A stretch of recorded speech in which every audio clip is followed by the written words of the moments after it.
Hi, my name's Lee Ford, and I'd like to tell you a story about my daughter, Charlie. At the age of 13, Charlie was given a medication called Levaquin. It's a fluoroquinolone antibiotic. At the time, it was used to treat a small infection that she had in her foot after she'd had athlete's foot. We were told the medication was used all the time and safe. Charlie received the first dose IV, and within a day complained of her arms and legs feeling what she told me was weird. Turns out that numbing and weakness and tingling in your extremities is a sign that your central nervous system is being attacked, but we were not advised of any of these symptoms, to watch for any of these symptoms, or that this was a risk. Charlie continued to take another 6 days of the medication orally, and within a week had a multitude of side effects, extreme joint pain to the point where she couldn't barely move her arms or legs, nerve pain, headaches, debilitating headaches, anxiety, gastrointestinal issues, heart palpitations, and chest pain. I started to do the research and discovered that this drug had a black box warning with the FDA for permanent disabling side effects, and that the drug packaging indicated this only to be used as a last resort and in children only for kids that had had the anthrax or the plague, which she did not. Charlie suffered tremendously. She was one of the top swimmers in Canada for her age group and was on track for the Junior Olympics. She wasn't able to go to practice, let alone barely be able to make it to school because of the pain that she was experiencing and also the fatigue that she was experiencing.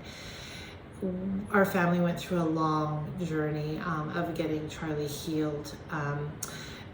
We saw so many doctors, so many emergency room visits, and it was so frustrating because most of the health professionals weren't aware of the warning on this medication or how to help Charlie. Most often it was just prescribe pain medication or oral steroids to try and deal with the pain and inflammation. We chose not to go down this path just because on my readings I had read that could actually make things worse.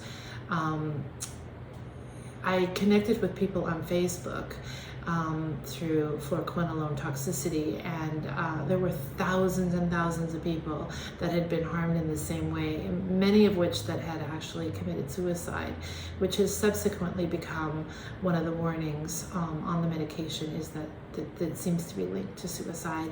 And Charlie at the time was coming in with a lot of fear and anxiety, and I didn't understand. I thought it was to do with the pain, but it turns out that was a side effect of the medication.